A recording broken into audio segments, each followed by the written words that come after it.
அமைச்சர் கடந்து வந்த அடுத்த நொடியே இடிந்து விழுந்தது பாலத்தின் ஒரு பகுதி. நொடி பொழுதில் உயிர் தப்பிய அமைச்சரின் வீடியோ காட்சிகள் வெளியாகி காண்போரை அதிர வைத்துள்ளது. புதுச்சேரி மாநிலம் காரைக்கால் மாவட்டத்தில் ஊழியப்பத்தில் இருந்து அத்திப்படுகை கிராமத்தை இணைக்கும் வகையில் பழமையான சிறிய பாலம் ஒன்று உள்ளது. இந்த பாலத்தை தான் இரு கிராம மக்களும் பள்ளிக்கு மாணவர்களும் பயன்படுத்தி வந்தனர்.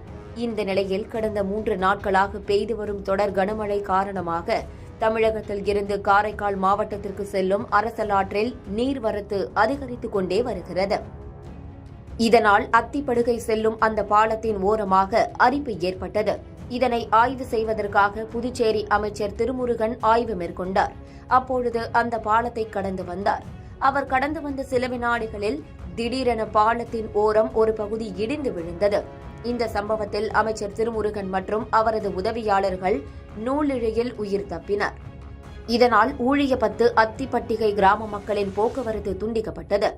அமைச்சர் பாலத்தை கடந்து வரும் காட்சிகளும் சிறிது நேரத்தில் பாலத்தின் ஒரு பகுதி இடிந்து விழும் காட்சிகள் வெளியாகி காண்போரை அதிர்ச்சியடைய வைத்துள்ளது.